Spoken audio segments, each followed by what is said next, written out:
우리나라 현역 프로 축구 선수 중에 최고의 선수를 뽑는다면 아마 영국 토트넘에서 10년간 선수 생활을 한 우리 손흥민 선수를 뽑을 수 있을 것입니다. 그는 10년에 가까운 이 토트넘 생활을 통하여서 또 주장으로서 더 나아가 41년 만에 유럽 대항전 우승이라는 업적을 이루고 영원한 레전드로 이제 미국 LAFC로 이적한 선수입니다. 그는 이 토트넘 기간 동안에 454경기를 뛰었고 173골을 넣었고 또 어시스트는 98개를 기록했다고 합니다. 이런 놀라운 기량을 보였던 이런 선수, 이제 나이가 들어서 미국으로 이적했는데 미국 LAFC에서도 또 기량이 녹슬지 아니한 걸 보여주면서 또 인기를 독차지하고 있었습니다. 그런데 이 선수가 올해 한 해를 마감하면서 플레이오프 서부 컨퍼런스 준결승 전에 상대팀과 2골이나 넣으면서 동점을 이루었다가 마지막 승부차기에서 손흥민 선수가 실수해가지고 탈락하고 말았다라는 겁니다.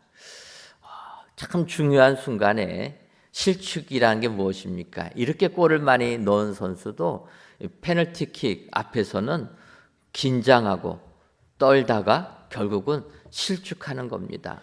결국 이 팀은 탈락하고 말았는데 어찌 보면은 이렇게 공을 차는 페널티킥을 차는 선수도 떨리지만 바꿔 말하면 그 골을 막아야 되는 골키퍼도 불안하기는 마찬가지라 이렇게 볼 수가 있습니다.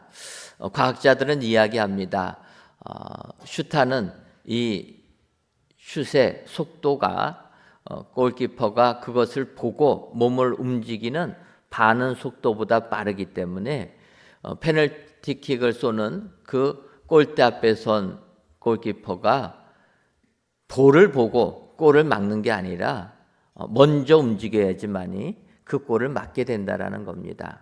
그래서 페널티킥을 쏘는 그 선수 앞에 선 골키퍼는 그 볼을 보는 게 아니라 그 선수가 평상시 페널티킥을 할 때는 어느 쪽을 많이 하는가 분석해가지고 거기에 맞춰서 미리 움직여서 그 골을 막는다라는 겁니다.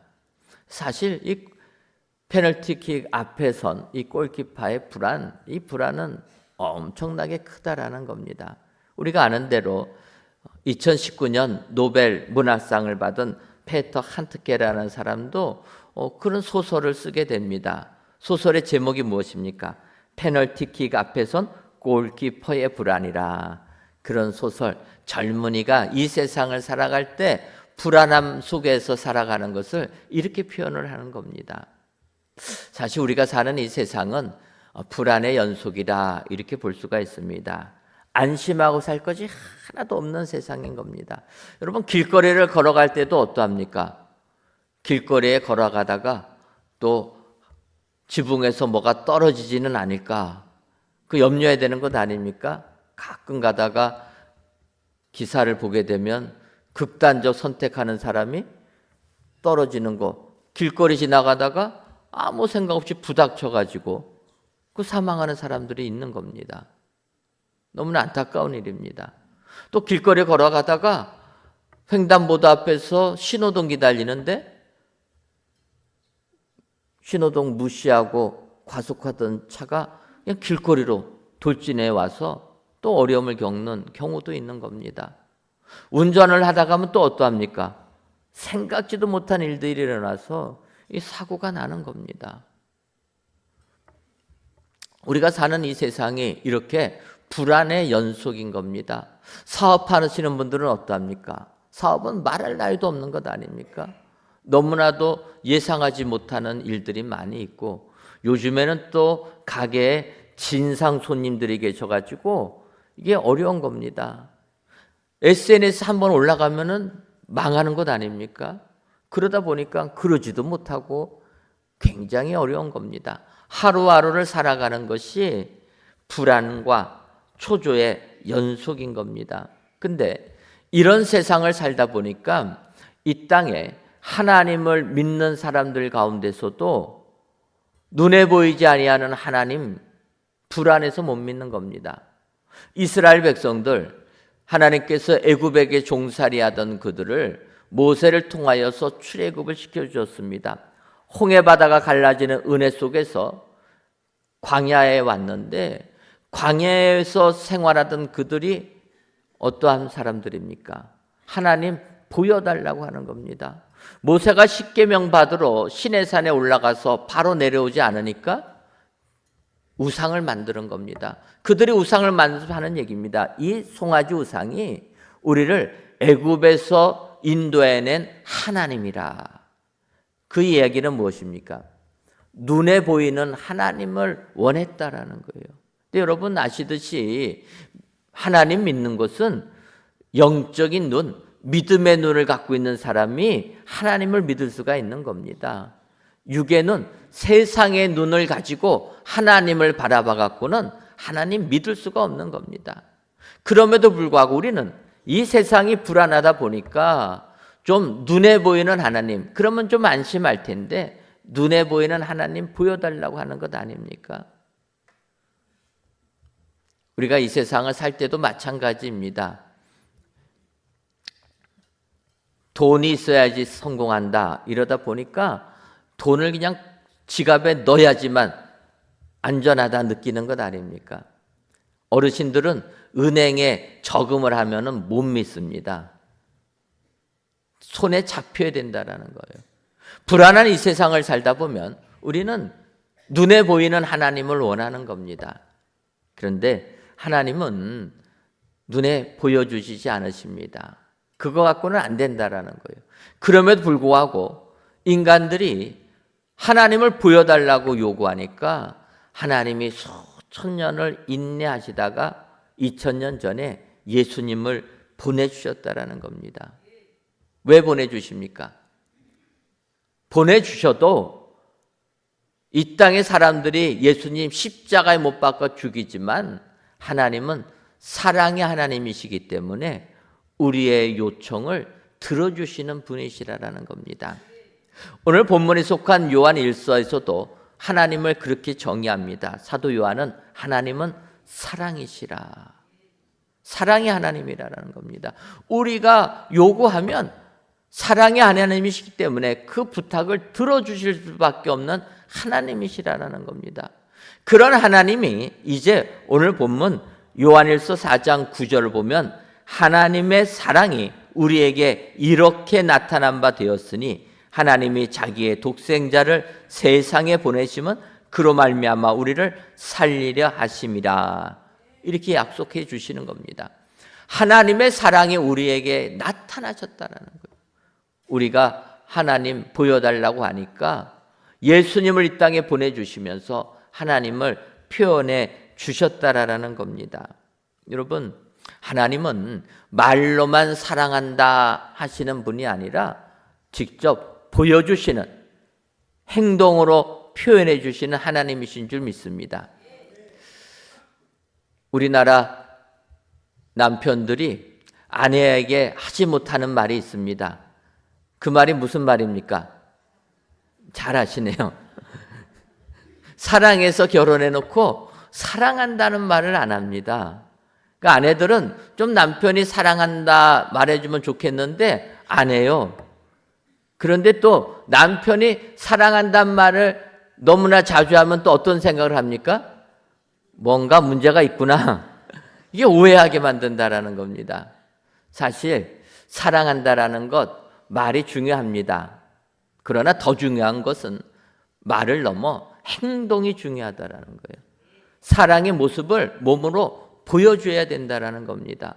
바로 우리 하나님은 사랑의 하나님이시기 때문에 그 사랑을 몸으로 나타내 주셨다라는 거예요. 오늘 이 시간 하나님께서 하나님의 사랑을 어떻게 나타내 주셨는가, 요한 1서의 말씀 가지고 살펴보시고 그 사랑을 나타내 주신 하나님께 감사와 찬송과 영광을 돌리시는 우리 모든 성도님들 되시기를 바랍니다. 그렇다면은 사랑의 하나님, 이 하나님이 우리에게 나타내 주신 것은 무엇입니까? 먼저는 독생자를 보내주심으로 사랑을 나타내 주셨다라는 겁니다. 오늘 본문 요한일서 4장 9절을 다시 보면 하나님의 사랑이 우리에게 이렇게 나타난 바 되었으니 하나님이 자기의 독생자를 세상에 보내심은 그로 말미암아 우리를 살리려 하심이라. 이렇게 말씀합니다. 하나님의 사랑이 우리에게 나타난 게 무엇이냐? 독생자를 세상에 보내주셨기 때문이라 이야기하는 겁니다. 여러분, 독생자가 무엇입니까? 유일한 아들을 말하는 것 아닙니까? 여러 아들도 아니고 하나님의 유일한 아들 되는 예수님을 이 땅에 보내주신 것이 하나님의 사랑이 나타난 거라는 겁니다. 지금 우리가 보내는 이 기간은 대강절 기간입니다. 우리를 구원하기 위하여 이 땅에 오신 예수님을 기다리는 기간이라는 겁니다. 여기서 우리가 먼저 알아야 될 것은 하나님의 사랑이라는 겁니다. 그의 아들 예수 그리스도를 이 땅에 보내주시는 것, 그것도 유일하신 아들 독생자 예수를 이 땅에 보내주시고 십자가의 고난을 통하여서 우리의 죄를 사하여 주시는 것, 이것이 하나님의 사랑이 나타나게 된 것인 줄 믿습니다. 사실 여러분, 부모가 자녀를 이렇게 죽음의 길로 보낸다는 것 너무나도 어려운 것 아닙니까? 창세기를 보게 되면 야곱에게는 4명의 부인과 12아들이 있었습니다. 근데 야곱이 사랑했던 아내는 라헬인데 라헬이 자녀를 낳지 못하다가 마지막에 11째 요셉과 막내 베냐민을 낳게 됩니다. 그런데 이 라헬이 마지막 베냐민을 낳다가 죽게 되는 겁니다. 지금같이 의료시설이 좋을 때는 여인이 아이 낳다가 어려운 일 당할 일은 거의 없는데 예전에는 그렇지 않지 않았습니까? 라헬이 베냐민 낳다가 죽고 만 겁니다. 그러니 야곱의 마음이 얼마나 힘들겠습니까? 요셉과 베냐민을 볼 때마다 친어머니 없는 가여움이 너무 큰 겁니다. 그러다 보니까 야곱이 요셉을 편애하고 말았다라는 거예요. 편애하니까 나머지 형제들은 어떠합니까? 시기 질투심으로 요셉을 죽이려고 하다가 노예로 팔게 됩니다. 흉년이 생겨서 야곱이 곡식을 얻으려고 아들들을 애굽으로 보낼 때 요셉을 만나는 것 아닙니까? 그때 요셉이 그 사정들을 얘기하면서 베냐민이 있다라는 걸 알고 베냐민을 데리고 오면 너희들이 정탐꾼이 아니라 식량 구하러 온 자로 알고 너희들에게 양식을 주겠다 하고서 그 형제들을 가나안 땅으로 보내줍니다. 그래서 그 이야기를 야곱의 아들들이 야곱에게 얘기하는 겁니다. 베냐민을 데리고 오면 양식을 주겠다고 합니다. 그러니 아버지 베냐민을 애굽까지 보내주십시오 부탁을 합니다. 그런데 창세기 42장 38절 보면 야곱이 이렇게 얘기합니다. 야곱이 이르되 내 아들은 너희와 함께 내려가지 못하리니 그의 형은 죽고 그만 남았음이라. 만일 너희가 가는 길에서 재난이 그에게 미치면 너희가 내 흰 머리를 슬퍼하며 스올로 내려가게 함이 되리라. 야곱은 막내 베냐민을 보내줄 수 없다라는 겁니다.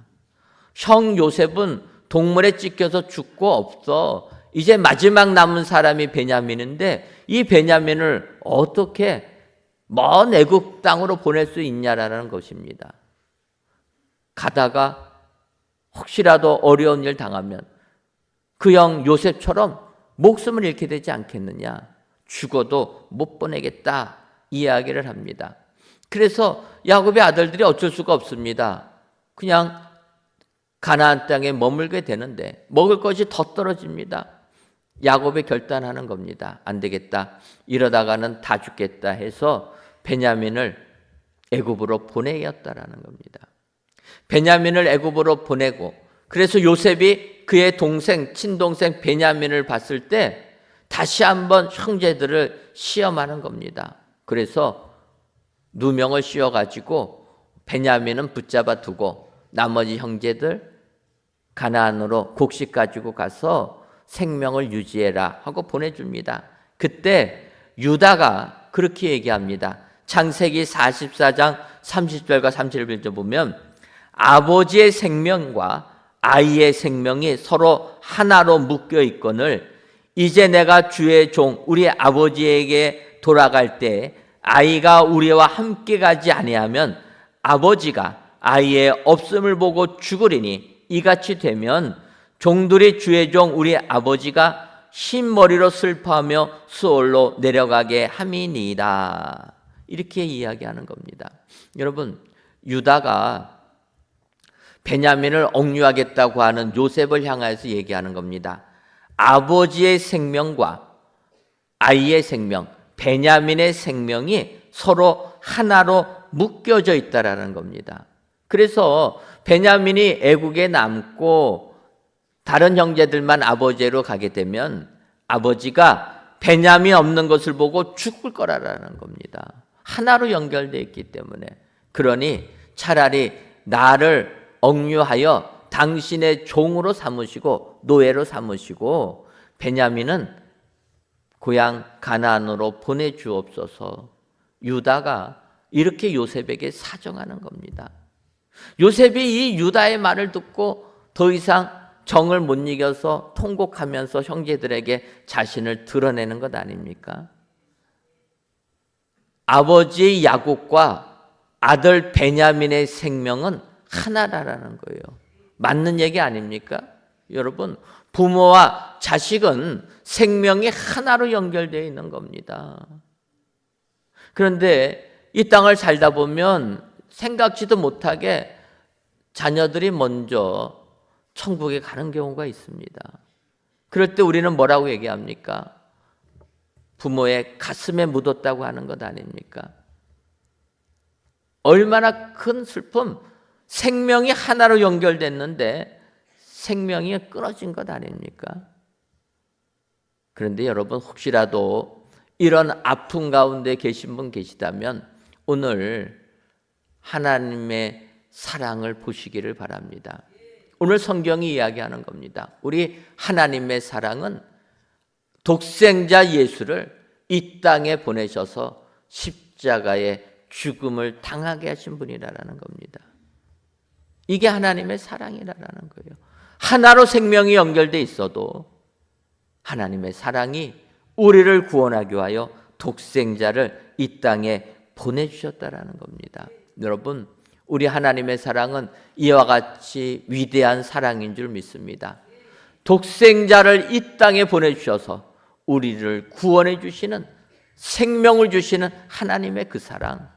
우리는 이 대강절 기간에 우리를 구원하게 하여 이 땅에 오시는 예수님을 기쁨으로 맞이한 뿐만 아니라 그 예수님을 이 땅에 보내주시는 하나님의 사랑, 그 하나님의 사랑을 깨닫고 하나님께 감사할 줄 아는 은혜의 모든 성도님들이 되시기를 주님의 이름으로 축원합니다. 다음으로 하나님의 사랑이 나타난 바 된 것은 우리 예수님을 화목제물로 보내주셨기 때문이라 이렇게 얘기합니다. 요한일서 4장 10절을 보면 사랑은 여기 있으니 우리가 하나님을 사랑한 것이 아니요 하나님이 우리를 사랑하사 우리 죄를 속하기 위하여 화목제물로 그 아들을 보내셨습니다. 이렇게 고백하는 겁니다. 하나님께서 우리를 사랑하사 우리 죄를 속하기 위하여 화목제물로 그 아들을 보내셨습니다. 우리 죄뿐만 아니라 요한일서 2장 2절을 보면 그는 우리 죄를 위한 화목제물이니 우리만 위할 뿐 아니요 온 세상의 죄를 위함이시라. 예수님께서 화목제물로 이 땅에 오신 것은 우리 죄뿐만 아니라 온 세상의 죄를 사해 주시려고 화목제물이 되셨다라는 겁니다. 여기서 여러분, 화목제물이라는 게 무엇입니까? 화목제물은 말 그대로 화목제를 드리기 위한 제물을 화목제물이라고 얘기하는 겁니다. 그러면 화목제가 무엇입니까? 화목제는 하나님과 우리의 관계 속에서 화해를 이루기 위하여 제사를 드리는 게 화목제라는 겁니다. 우리 죄를 사해 주시는 것은 속죄제라 이렇게 얘기합니다. 화목제는 하나님과 우리하고 멀어졌던 관계, 소원했던 관계를 다시금 화해의 관계로, 평화의 관계로 만들어주는 것, 이것이 화목제라는 겁니다. 그래서 이 화목제라는 히브리어 셀렘이라는 것은 영어로 표현하면 피스 오퍼링이라는 겁니다. 평화의 제물이라. 그리고 이 셀렘이라는 단어는 살람이라는 단어에서 유래되는데, 이 살람이라는 단어가 회복, 보상, 배상, 화해 이런 뜻을 가지고 있는 겁니다. 바꿔 말하면 화목제는 회복을 위해서 드리는 건데, 화해가 되려면 보상이 있어야 된다라는 겁니다. 희생이 있어야지만 화목하게 될 수 있다라는 겁니다. 맞는 것 아닙니까, 여러분? 평화로운 공동체가 있다 하면은, 평화로운 공동체 속에는 분명히 희생하는 사람이 있어야지만이 평화로운 공동체가 되는 겁니다. 여러분, 교회가 평안하여 든든히 서가려면 교회 안에 보이지 않게 희생하는 자들이 있어야 된다는 겁니다. 한 가정도 마찬가지 아닙니까? 가정이 화목한 가정이 되려면 그 가정 안에는 화목한 가정을 만들기 위한 희생하는 자가 분명히 있어야 된다는 거예요. 바로 우리 예수님은 하나님과 우리하고의 관계를 회복시키기 위하여서 화목제물로 이 땅에 오셨다라는 겁니다. 여러분, 우리는 화목제물로 이 땅에 우리를 구원하기 위하여 십자가의 고난을 당하신 예수님, 그 예수님의 오심을 감사해야 될 줄 믿습니다. 화목을 위하여서 나 자신을 희생할 줄 아는 것, 이것이 예수님이 화목제물로 오신 것을 본받는 우리들의 삶이 되게 되는 줄 믿습니다. 그 사도 바울도 마찬가지입니다. 여러분, 사도 바울이 개척은 하지 않았지만 로마에도 예수님 믿는 사람이 있고 교회가 있다라는 것을 알고 로마서라라는 서신을 로마 교회에 보내게 됩니다. 그래서 이 로마 교회 복음을 설명하면서도 로마 교회 교인들에게 사도 바울은 그렇게 고백합니다. 로마서 9장 3절을 보면, 나의 형제 곧 고륙의 친척을 위하여 내 자신이 저주를 받아 그리스도에게서 끊어질지라도 원하는 바로다. 이렇게 고백하는 겁니다. 로마 교회는 이방인 교회입니다. 근데 그 교회에 편지를 쓰면서 내가 비록 이방인의 사도가 되어서 이방인들에게 예수님 믿으면 구원을 받는다 선포하고 전도하고 다녔지만, 내 실제의 마음은 내 민족 이스라엘 백성이 하나님 믿기를 원한다라는 겁니다. 하나님 믿기를 원하고 하나님이 보내신 예수 그리스도를 믿기를 원한다. 그렇게 원했다라는 거예요. 사도 바울이 다메섹 도상에서 부활하신 예수님 만나기 전에도 율법에 열심히 하지 않았습니까? 하나님 열심히 섬긴다고 했지만 하나님의 뜻은 깨닫지를 못한 겁니다. 바로 하나님을 알지 못했다라는 거예요. 예수 그리스도를 이 땅에 보내주신 하나님을 깨닫지 못한 겁니다. 그러다가 부활 주님 만나고 나서 예수님을 만나고 이제 복음의 은혜를 체험하게 된 겁니다. 그런 바울이 자기와 같이 자기가 부활 주님 만나기 전에 율법에 열심히 했던 것처럼 지금도 예수님을 거절하는 유대인을 향하여서 바울이 이야기하는 겁니다. 내 자신이 저주를 받아 그리스도에게서 끊어질지라도 원한다. 내가 화목제물이 되어서 사라질지라도 내 민족이 예수 믿고 구원받기를 원한다. 바울은 이런 심정을 가지고 기도했던 사람이라는 겁니다. 로마서 11장 14절을 보면, 이는 혹 내 고륙을 아무쪼록 시기하게 하여 그들 중에서 얼마를 구원하려 함이라. 이렇게까지 얘기합니다.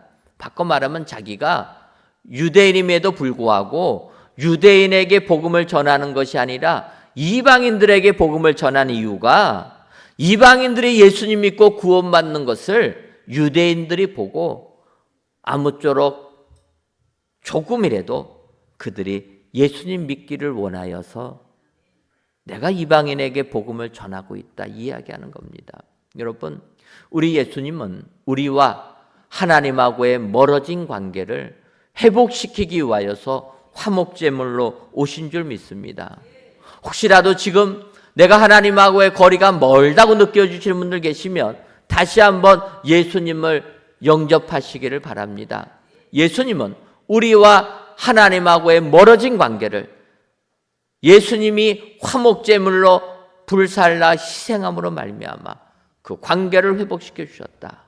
오늘도 하나님하고 은혜로운 관계, 평화로운 관계를 유지하기 원하신다라면 하나님께서 우리 예수님을 화목제물로 보내주신 것을 기억하시고 그 하나님께 감사하시는 저와 여러분들 되시기를 바랍니다. 마지막으로 하나님의 사랑이 나타나신 바는 세상에 구주로 보내주셨다 이야기하고 있습니다. 요한일서 4장 14절을 보면 아버지가 아들을 세상에 구주로 보내신 것을 우리가 보았고 또 증언하노니 얘기합니다. 하나님께서 아들을 세상에 구주로 보내셨다라는 겁니다. 구원자로, 구세주로 이 땅에 보내셨다라는 겁니다. 그래서 우리는 구세주로 이 땅에 오신 예수님 잘 영접하고 구주를 보내신 하나님께 감사해야 될 줄 믿습니다. 예전에 성탄절 기간이 되게 되면 이 연극들을 많이 합니다. 근데 가장 많이 하는 연극이 마리아와 요셉이 베들레헴에 왔다가 잠잘 곳이 없어서 마구간에서 잠을 청하다 예수님을 낳게 되고 예수님을 구유에 얹어 놓았던 것, 그것을 목자들이 와서 찬송하는 것, 이런 모습을 우리가 많이 연극을 하게 됩니다. 그러니까 연극할 때 어떡합니까? 배가 불러야 되니까 여학생 배에다가 베개 집어넣어 놓고 뭐 우리 그렇게 하지 않았습니까? 이 말씀이 누가복음 2장에 나오는 내용입니다. 누가복음 2장을 보게 되면 그 당시에 로마 황제 가이사 아구스도가 명을 내리는 겁니다. 호적, 제대로 주민등록 바로 만들어라 해가지고 다 고향에 가서 호적을 등록하라고 명하는 겁니다. 그래서 요셉과 마리아도 베들레헴을 떠나서 살았는데 고향으로 돌아가는데 요셉과 마리아만 가는 게 아니라 황제의 명에 의해서 베들레헴 출신들은 다 오게 되니까 머물 여관이 없는 것 아닙니까? 간신히 마구간 구해가지고 잠을 청했는데 산딸이 차가지고 아이가 태어난 겁니다. 그러니까 태어난 아이 방이 아니니까 누울 곳이 없으니까 구유에다가 눕혔다라는 겁니다. 그런데 이것을 천사들이 그 한밤에 양을 치던 목자들에게 이야기하면서 이것이 우리를 구원해 주실 구주가 이 땅에 오신 표적이라고 이야기하는 겁니다. 예수님이 여관방에 태어났으면 표적이 안 되는 겁니다. 하나님은 다 이 땅에 그리스도 구주가 오셨다는 것을 우리에게 알려주시기 위하여 표적을 보여주시는 겁니다. 그래서 목자들이 천사의 말을 듣고 마구간으로 내려가지 않습니까? 천사들은 누가복음 2장 10절과 11절에 이렇게 얘기합니다. 천사가 이르되 무서워하지 말라. 보라, 내가 온 백성에 미칠 큰 기쁨의 좋은 소식을 너희에게 전하노라. 오늘 다윗의 동네에 너희를 위하여 구주가 나셨으니 곧 그리스도 주시니라. 목자들에게 얘기하는 겁니다. 너희를 위하여 구주가 나셨다라는 겁니다. 이 소식을 들은 목자들이 기쁨을 가지고 내려가서 마구간에 구유에 누운 예수님을 보고 경배했다라는 겁니다. 여러분, 우리 주님은 우리를 구원하기 위하여 이 땅에 오신 구주로 오신 주님이신 줄 믿습니다. 그래서 디모데후서 1장 10절을 보면 이제는 우리 구주 그리스도 예수의 나타나심을 말미암아 나타났으니 그는 사망을 패하시고 복음으로써 생명과 썩지 아니할 것을 드러내신지라 라고 이야기하는 겁니다. 우리의 구주 그리스도 예수가 나타나심으로 말미암아 그는 사망을 패하셨다라는 겁니다. 맞는 말씀 아닙니까? 예수님 이 땅에 구주로 오셨지만 십자가에 달려 돌아가셨습니다. 세상은 사망했다고 했지만 우리 예수님 사흘 만에 부활하셔서 사망을 패하셨다라는 겁니다. 사망 권세 이기신 분이라. 더 나아가서 복음으로써 생명과 썩지 아니할 것을 드러내신지라. 예수님 바로 우리에게 복음을 주셨다라는 겁니다. 누구든지 예수 그리스도를 믿으면 멸망하지 않고 구원을 얻을 것이라. 영생을 얻을 것이라. 사망이 아니라 영원한 삶을 얻을 것이라. 성경이 약속해 주셨다라는 겁니다. 여러분, 바로 우리 예수님은 이와 같이 우리에게 생명을 주시기 위하여 구주로 오신 분인 줄 믿습니다. 이 생명은 우리가 육신을 가지고 있는 이 몸뿐만 아니라 신령한 몸에 영원한 몸으로 주셨다라는 겁니다. 그것을 우리가 알 수 있는 게 예수님 부활하신 몸 아닙니까? 예수님 우리와 같이 음식을 잡수시지만 문도 열지 아니하고 방 안에 들어오신 분이십니다. 우리 예수님 못 박힌 손 다 보여주셨지만 하늘로 올라갈 때는 그냥 공중으로 올라가신 분 아닙니까? 이런 신령한 몸으로 영생의 축복을 주시는 분이라. 이 은혜를 주시기 위하여 우리 예수님 구주로 이 땅에 오셨다라는 겁니다. 오늘도 하나님의 사랑이 우리를 구원하기 위하여 예수님을 이 땅에 구주로 구세주로 보내주셨다는 것 기억하시고 오늘도 우리 하나님께 감사와 찬송과 영광을 돌리시는 저와 여러분들이 되시기를 주님의 이름으로 축원합니다. 기도하겠습니다. 하나님, 우리를 구원하기 위하여 이 땅에 오신 예수님을 기대하는 대강절 기간 성전에서 또는 각 예배 초소에서 귀한 예배를 드리게 하시니 감사합니다. 이 예배를 기뻐 받아 주옵시고 모든 예배자들마다 이 땅에 오신 예수님을 만나는 은혜가 임하게 하여 주옵소서. 이 시간 하나님의 사랑이 나타난 바는이라는 제목으로 말씀을 주시니 감사합니다. 바라기는 사랑의 하나님을 눈으로 보지는 못해도 그 사랑을 깨달아 하나님 안에 거하는 우리 모두가 되게 하여 주옵소서.